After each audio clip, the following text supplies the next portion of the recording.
था कि शायद यूट्यूब पे कर देंगे अपलोड। वो रिकॉर्ड ही नहीं, मैं देख लेता हूँ अगर रिकॉर्ड किया तो।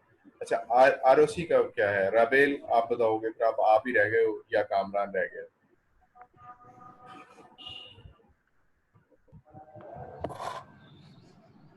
अच्छा, आपने लेक्चर लिया था प्रीवियस वन? वो गैप। अच्छा, अब आपने लेक्चर इंटरनेट पे देखने से तो यही पता चल रहा है कि कोई बाइनरी क्लासीफायर ग्राफ वगैरह प्लॉट किया जाता है तो उससे हम नहीं बाइनरी नहीं, क्लासीफायर। ये अगर देखने से पता चलता होता तो बस फिर तो सारे काम ठीक थे। इसमें ये है कि जब हम आरओसी कब निकालते हैं, F1 स्कोर निकालते हैं, तो हमारे पास कुछ प्रिसीजन होती है और कुछ रिकॉल होती है। हम इन दोनों से कोई मॉडल निकालते हैं। 3-4 मॉडल है हमारे पास, और उसमें से आपने जिसका F1 स्कोर ज़्यादा होगा आप उसको ले लेंगे। फॉर एग्जांपल हमारे पास यहाँ पे एक मॉडल था, उसकी प्रिसीजन ये थी और उसका रिकॉल ये था। ठीक है, हमने इसका आरओसी कर्व निकाला। फॉर एग्जांपल उसका आरओसी कर्व जो है वो 1.7 था, जो कि सबसे ज़्यादा था। तो अब हम क्या करेंगे, इस मॉडल को सिलेक्ट कर लेंगे क्योंकि इसका आरओसी कर्व की वैल्यू सबसे ज़्यादा है। जिसकी अब ज्यादा होती है उसको सिलेक्ट करते हैं। उसको सिलेक्ट कर लेते हैं। आरओसी मतलब it mean that model is more accurate then the other models, उसकी एक्यूरेसी ज़्यादा है। सही। ठीक है, F1 स्कोर का एक फॉर्मूला है, मैं प्रीवियस लेक्चर अपलोड कर दूंगा तो वहां से आप उसको देख लीजिएगा कि F1 स्कोर किस तरह से कैलकुलेट करता है। थैंक यू अब सर। आपने ये निकाल लिया। निकालने के बाद अब प्रॉब्लम ये होती है कि जब आप रिसर्च पेपर पढ़ेंगे, ज़ाहिर है आप आपको पढ़ने ही पढ़ने हैं, तो वहां पे F1 की वैल्यू दी होती है, ये वैल्यू। लेकिन जब भी आप किसी भी मॉडल के ऊपर, फॉर एग्जांपल एक आपने सिस्टम बनाया और वो ये देखता था कि इस बंदे को जुकाम है कि नहीं है, और एक आपने ऐसा सिस्टम बनाया कि इस बंदे को कैंसर है कि नहीं है, इन दोनों बातों में बहुत डिफरेंस है। फॉर एग्जांपल कि आप जब आप कैंसर का कोई मॉडल बनाते हैं तो यू आर वेरी केयरफुल, लेकिन जब आप फ्लू का बनाएंगे तो आप इतने केयरफुल नहीं होंगे। तो हो सकता है आपने फ्लू के लिए एक थ्रेश होल्ड रखा हो 0.7, आप 0.7 के ऊपर कह देते हैं कि जिसकी वैल्यू ये आ जाएगी, एक्यूरेसी लेवल 0.7 से ज़्यादा होगा, तो आप कह देंगे कि हाँ इसको फ्लू है। लेकिन जब आप कैंसर के बारे में आएंगे तो हो सकता है आप 0.97 पे जाके डिसाइड करें कि हाँ इस बंदे को कहना है कि कैंसर है कि नहीं। जितना आप इसको लेवल को अप करते जाएंगे, आप इस थ्रेशहोल्ड को अप करते जाएंगे, आपकी एक्यूरेसी बढ़ती जाएगी। आप अगर लॉजिस्टिक रिग्रेशन पे गौर करें तो वो कुछ इस तरह से था, थीटा ट्रांसपोज एक्स, और यहाँ पे एक लाइन थी, और लाइन के साथ आपका एक सिग्मॉइड फंक्शन था इस तरह का, अगर याद हो तो। Yes sir. तो यहाँ पे वैल्यू क्या थी? यहाँ पे 0.5। 0.5 थी। ये कब हो जाती थी? जब theta transpose x is equal to or greater than 0 होता था, तो ये वैल्यू 5 हो जाती थी। तो हम इनडायरेक्टली ये कह रहे होते थे कि अगर वैल्यू 0.5 या उससे बड़ी हो गई तो हमने कह देना कि हाँ इस बंदे को कैंसर है या फ्लू है। अगर इससे कम है तो हम इसको कह देंगे कि इसको नहीं। ऐसा ही था ना? ऐसे ही। अगर आप इसकी एक्यूरेसी ज्यादा करना चाहें ना तो आप ज्यादा कर सकते हैं इसकी। फॉर एग्जांपल अगर मैं ये कह दूं कि थीटा ट्रांसपोज एक्स की वैल्यू अगर 0.02 से बड़ी है तो देन वो कहे कि इसको फ्लू है कि नहीं है। तो आपका 0.02 ऑब्वियसली ये 0 है, तो 0.02 सपोज यहाँ पे लाई करता है।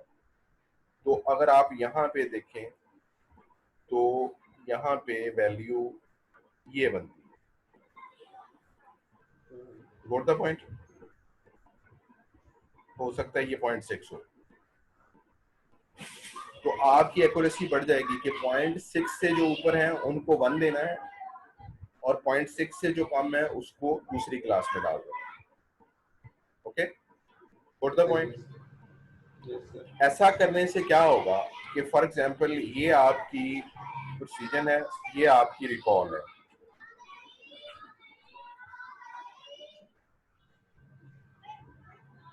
ये आपकी रिकॉल है।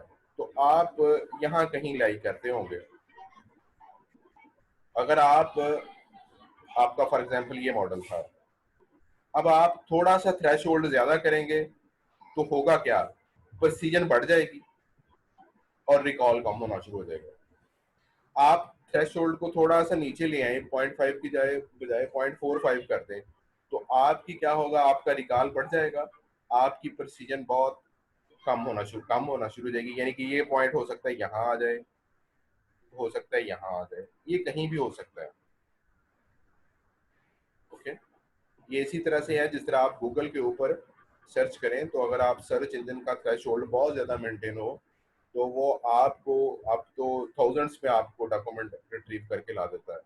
अगर आप उसकी एक्यूरेसी बढ़ा दें, प्रिसीजन ज़्यादा कर दें, तो हो सकता है आपको फ्यू डॉक्यूमेंट्स वो रिट्रीव किया गया। यानी कि जब प्रिसीजन बढ़ेगी तो रिकॉल कम हो जाएगा, डॉक्यूमेंट कम आएंगे। ये वाइस वर्सा होता है कि आप प्रिसीजन को ज्यादा करें तो रिकॉल कम हो जाएगा, रिकॉल को ज्यादा करें तो प्रिसीजन कम हो जाएगा। अब जो मॉडल आपके सामने है, ऑब्वियसली आपने अपना कोई मेथोडोलॉजी प्रपोज करनी है और आपने उसके बाद उसको वैलिडेट करना है कि मेरा मॉडल फलां फलां फलां मॉडल से बेहतर है। लेकिन जब आप उनके पेपर पढ़ते हैं तो वहां पे हर एक बंदे ने अपनी एफ स्कोर दिया होता है, ठीक है। तो आपको थ्रेशोल्ड का बताया ही नहीं होता कि थ्रेशोल्ड है क्या, 0.7 है, 0.8 है, 0.9 है। तो फिर आप अपने मॉडल का कंपैरिजन किस तरह से करेंगे? या तो हो उसने बताया हो, आप भी बता दें कि मेरा इतना है, इसका भी इतना है, देखिए मेरा मॉडल अच्छा है। तो अगर आप किसी जगह पे आपको ऐसी सिचुएशन आती है तो आप क्या करेंगी, आप फिर आरओसी कर्व बना देंगे। ओके, आरओसी कर्व क्या है? ROC curve is a method which reports the accuracy of the model independent of the threshold। तो उसमें थ्रेशोल्ड का जिक्र नहीं होता, बल्कि हर चीज जो है वो कवर हो जाती है।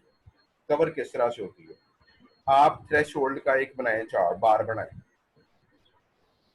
फॉर एग्जांपल ये यहाँ से शुरू हुआ और यहाँ पे खत्म हुआ,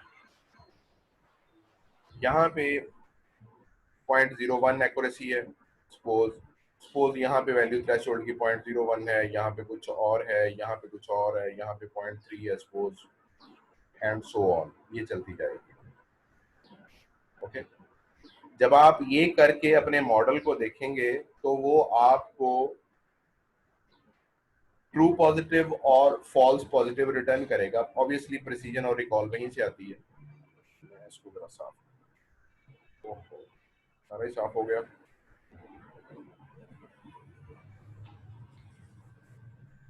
तो हर जगह पे, हर पॉइंट के ऊपर अगर आप थ्रेशोल्ड ये रखते हैं तो आपको एक टीपीआर और एक एफपीआर मिलेगा, ट्रू पॉजिटिव रेट और फॉल्स पॉजिटिव रेट मिल जाएगा। प्रिसीजन और रिकॉल ऑब्वियसली इन्हीं से बनी है, दोनों से ये मिल जाएगा, इसके ऊपर भी मिल जाएगा, इसके ऊपर भी मिल जाएगा, सब के ऊपर मिल जाएगा, अंटिल के आप 0.99 तक चले जाते हैं या 1 तक भी चले जाते हैं। ओके, कुछ ट्रू पॉजिटिव, कुछ फॉल्स पॉजिटिव। फॉर एग्जांपल ये आपका ट्रू पॉजिटिव रेट है, सॉरी टीपीआर है ये, और ये आपका फॉल्स पॉजिटिव रेट। जब आप थ्रेशोल्ड बहुत कम रखेंगे तो ज्यादातर ट्रू पॉजिटिव आ जाएंगे। आप इस बात को समझ रहे हैं कि अगर आप थ्रेशोल्ड कम रखेंगे तो ज्यादा वैल्यू सही होंगी। आप कहते हैं जिसको 0.1% भी चांस हुए फ्लू तो के, सर मैंने फिर उसकी एक्यूरेसी भी मॉडल की खराब हो सकती है हाँ थ्रेशोल्ड कम खराब हो, रखने से। नहीं, हाँ जी बिल्कुल खराब हो सकती है। ये अब आप ये लेंगे मतलब वो तो बीमार। आपका होगा ट्रू पॉजिटिव रेट बहुत ज्यादा होगा और फॉल्स पॉजिटिव बहुत कम बढ़ेगा। What the point? जी आप हो सकता है इस तरह से हो। अब आप क्या करेंगे, आपने एक दफा रन किया, वैल्यू ले ली, फिर आपने उसको 1 के साथ किया, ओके, पॉइंट सपोज ये 1 है, फिर 0.2 है, 0.3 है, and so on.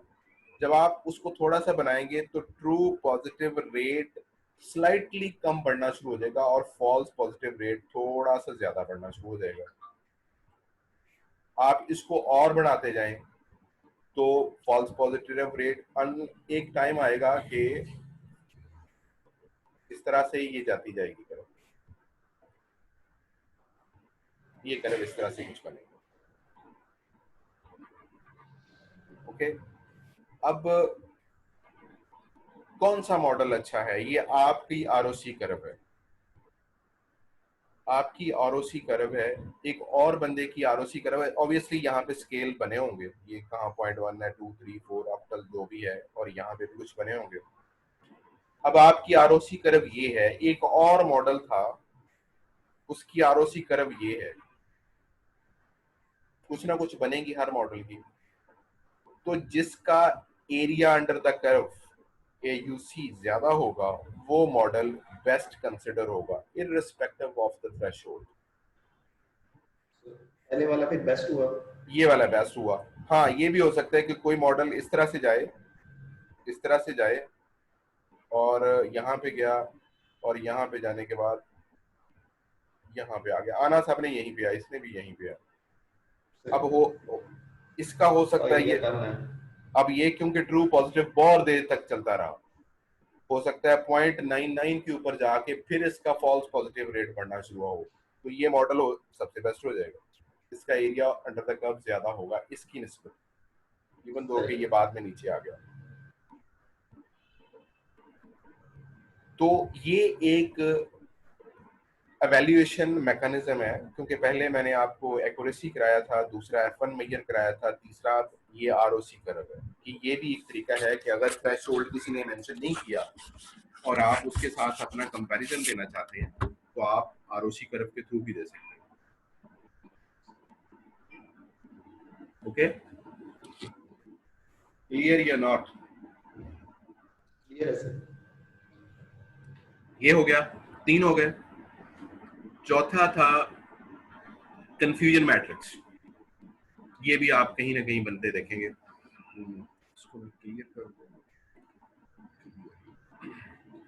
Confusion matrix में ये होता है कि जब आपके पास बहुत ज्यादा क्लासेस होती हैं, बहुत सारी जगहों पे बहुत सारी क्लासेस हो सकती हैं, जिस तरह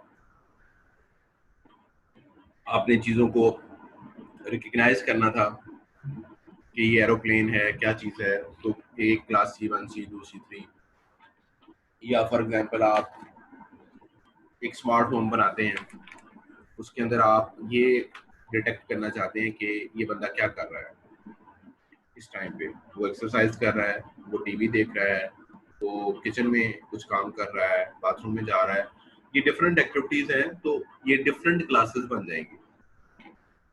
अगर डिफरेंट क्लासेस हैं तो one way to compare with them is confusion matrix.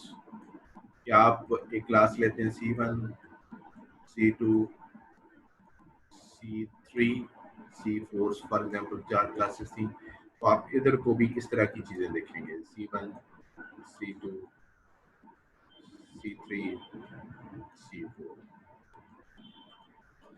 अब इसका ये मतलब होता है कि अगर असल में चीज C1 ही थी और आपके मॉडल ने भी C1 ही डिटेक्ट की है, तो ऑब्वियसली यहाँ पे वैल्यू कुछ होगी, यहाँ पे वैल्यू होगी, ये दी बेस्ट, यहाँ पे बहुत ज्यादा। फॉर एग्जांपल आपने 10 बार उसको वही एक्टिविटी दी और उसने 9 बार उसको रिकग्नाइज कर लिया C1 को C1 ही, तो यहाँ पे इसकी एक्यूरेसी कितनी होगी? 0.9। एक दफा उसने C2 एक्टिविटी थी और उसको C1 कह दिया, तो ऑब्वियसली 0.1 यहाँ पे होगा, 0 यहाँ पे होगा, और 0 मतलब 10 टाइम्स। ऑब्वियसली ये थाउजेंड्स में बातें होंगी, तो फिर उस हिसाब से मॉडल जितना ट्रेनिंग सेट हुआ, इस तरह यहाँ पे कुछ वैल्यूज यहाँ भी होंगी, यहाँ भी होंगी, यहाँ भी होंगी। ये कंफ्यूजन मैट्रिक्स हुआ। कंफ्यूजन मैट्रिक्स में सबसे बेहतर वही रिजल्ट्स होंगे जिसकी डायगोनल पे वैल्यू ज्यादा आएगी। कि C3 था और आपने C3 डिटेक्ट किया, अदरवाइज किसी दूसरी जगह पे वैल्यूज आ रही होंगी। Would the point or not? ये बात की समझ लगी है कि फॉर नहीं? एग्जांपल C2 पे होता फॉर एग्जांपल ये सर समझ लगी है। ये for example C2 making tea है कि आप चाय बना रहे हैं, आप एक्टिविटी रिकग्निशन की बात कर रहे हैं, ठीक है, और उसने C3 है मेकिंग सपोज मिल्क शेक। अब एक्चुअल में चाय बन रही थी और उसने डिटेक्ट की है मेकिंग मिल्क शेक।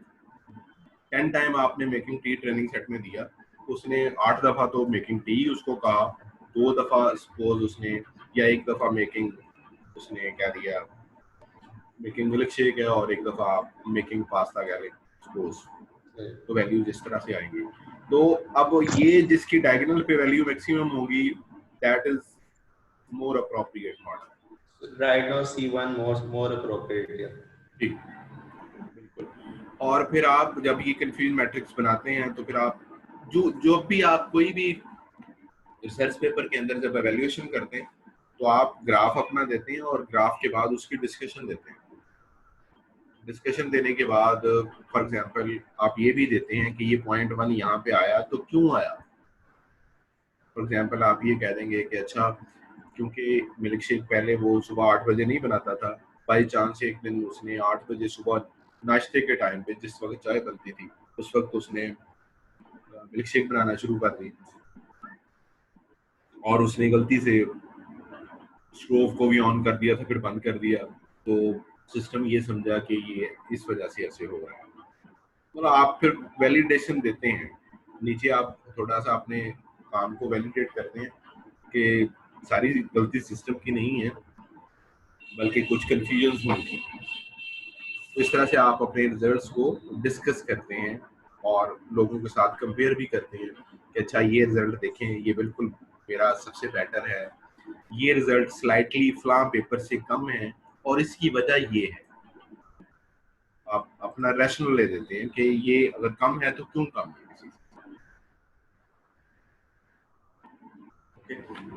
ये जो वैल्यूज हैं सम टाइम पे इस तरह की चार्ट में आप देखेंगे वैल्यूज नहीं होंगी बल्कि ये चीज बिल्कुल ब्लैक हुई होगी या डार्क ग्रे होगी, ये थोड़ी सी कम डार्क ग्रे होगी। ये फुल डार्क ग्रे होने का मतलब है it has a high value, दरमियाना होने का मतलब है कि दरमियानी वैल्यू, बिल्कुल कम होने का मतलब है, या सफेद होने का मतलब है बिल्कुल गलत है, ये बहुत लो वैल्यू है। तो इस तरह के भी मैट्रिक्स बने होते हैं जिसमें वैल्यू नहीं दी होती लेकिन कलर्स इस चीज को रिप्रेजेंट करते हैं कि कौन सी चीज कितनी एक्यूरेट है। तो उसको हम कंफ्यूजन की जगह पे सम टाइम हीट मैप का वर्ड यूज हुआ, जैसे गूगल यूज करता है ट्रैफिक के लिए। बिल्कुल ये इसी तरह से। ओके, पिछला लेक्चर में ये चीज सबसे आखिर में कराई थी, मैंने गलती से पूछ लिया और आपने बताया नहीं, वरना मैं पूछता नहीं कि आपको आता है कि नहीं आता। ओके जी, नेक्स्ट इज आज का जो टॉपिक है वो है इंट्रोडक्शन टू प्रोबेबिलिटी। मैं यहाँ पे कुछ स्लाइड्स अभी बनाना शुरू की थी,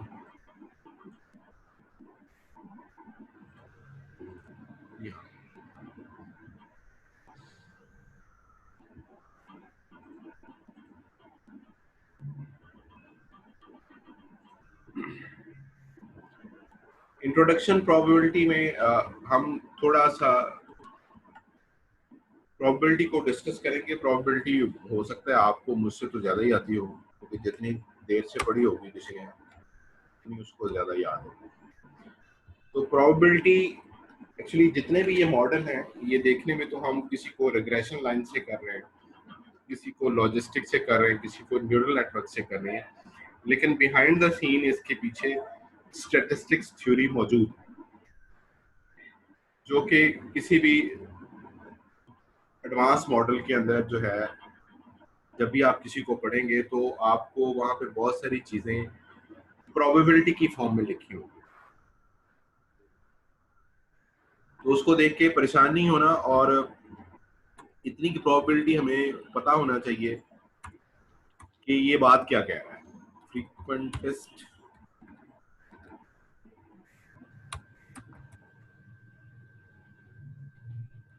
दो पॉपुलर अप्रोचेस हैं कैट के अंदर। एक है फ्रीक्वेंटेस्ट स्कूल ऑफ थॉट और एक है बेजियन स्कूल ऑफ थॉट। ये दोनों ऑलमोस्ट एक ही टाइम पे शुरू हुए थे, लेकिन जो फ्रीक्वेंट स्कूल ऑफ थॉट है ये मोर पॉपुलर हो गया as compare to Bayesian school of thought.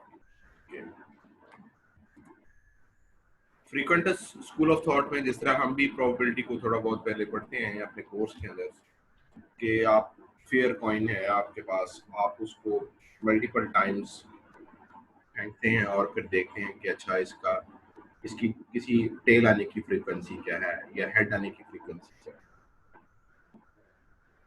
तो मोस्टली हम फ्रीक्वेंटेस्ट स्कूल ऑफ थॉट ही यूज कर रहे होते हैं, लेकिन बेजियन स्कूल ऑफ थॉट के अंदर frequency does not make any sense. Frequentist school of thought इस वजह से भी पॉपुलर हो गई थी कि ये ट्रैक्टेबल थी।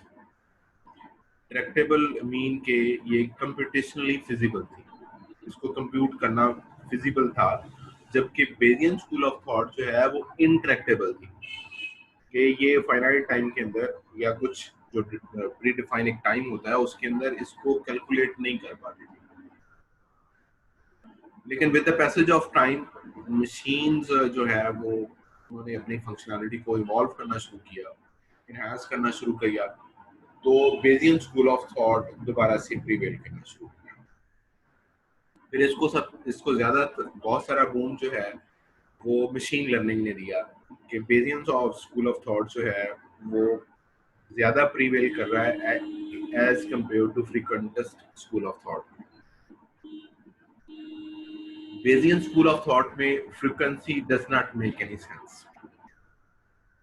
Actually Bayesian school of thought personal belief के ऊपर जो है वो रन होता है। Personal belief mean subjective belief, कि मेरा बिलीफ क्या है। इसमें फ्रीक्वेंसी मैटर इस वजह से नहीं करती कि हो सकता है उस जैसा इंसिडेंट पहले कभी हुआ ही ना हो, क्योंकि फ्रीक्वेंसी वही मैटर करेगी जहाँ पे बिल्कुल उसी जैसे बहुत सारे इंसिडेंट हुए हों, तो आप फ्रीक्वेंसी कैलकुलेट कर सकते हैं।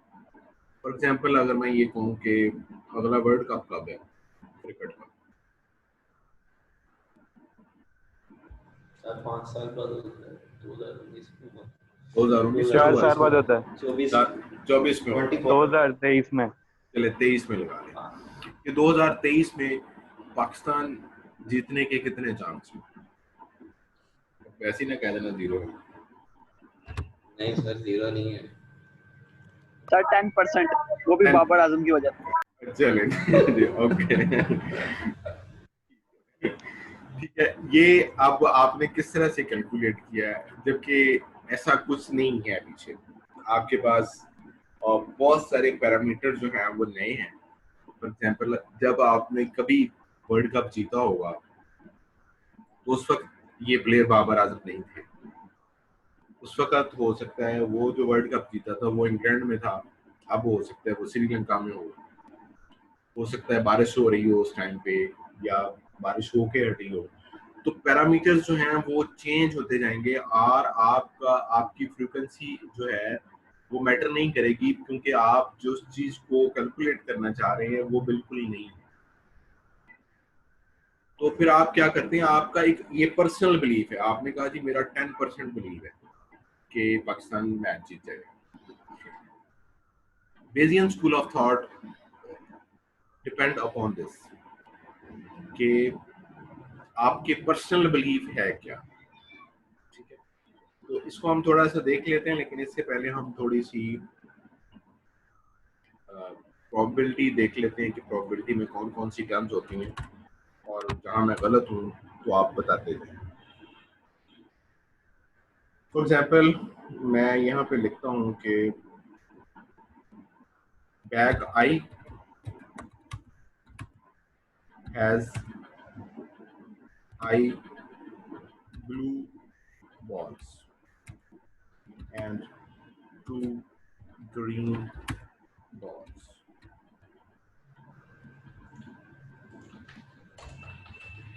Total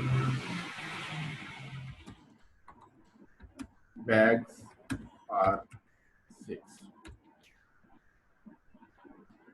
Throw a dice and pick a ball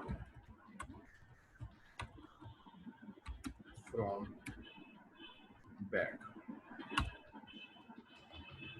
What is the probability of picking blue ball?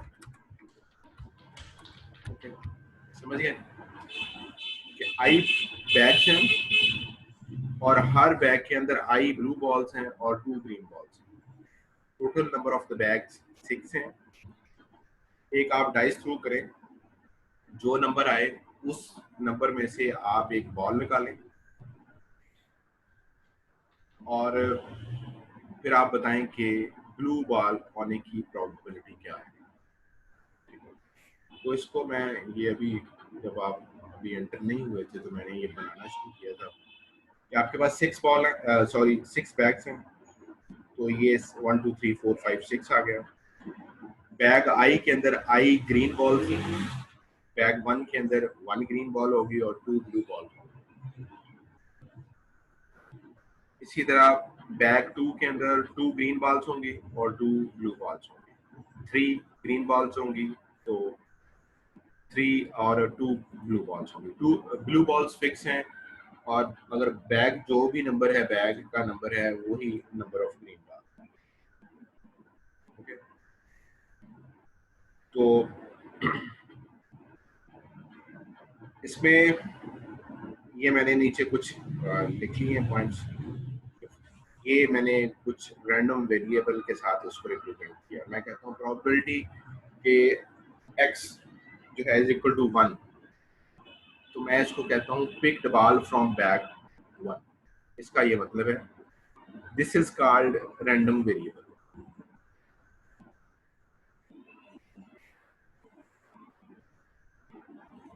ये आपका रैंडम वेरिएबल. आपको ये चीज लिखी हुई मिलेगी पेपरों के अंदर कि ये रैंडम वेरिएबल है.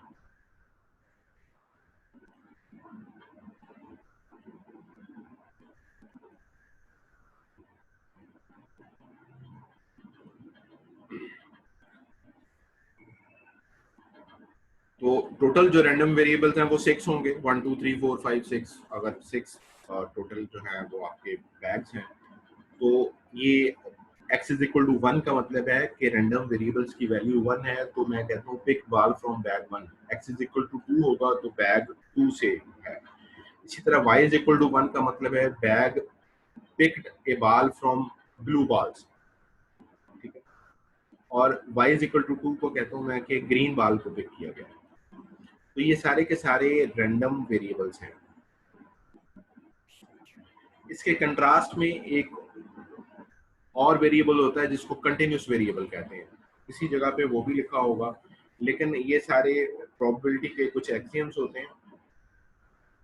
एक्सियम 2-3 ही होते हैं. एक तो ये कि प्रोबेबिलिटी का एक्सियम जो है वो 1 होता है, सम इज इक्वल टू 1 होता है, और probability always be between 0 and 1.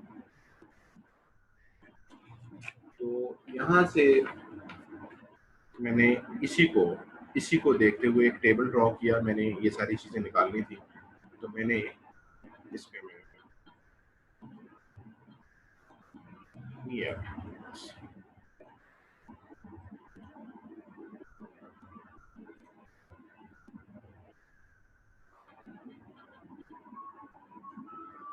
ये आपके बैग्स थे.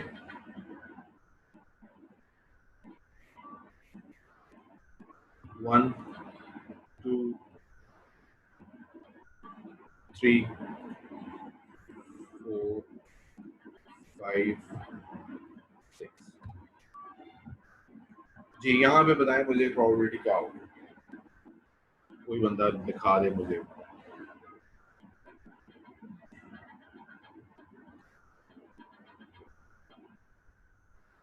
जी y इज इक्वल टू 1 क्या था, y इज इक्वल टू 1 था, पिक ए ब्लू बॉल,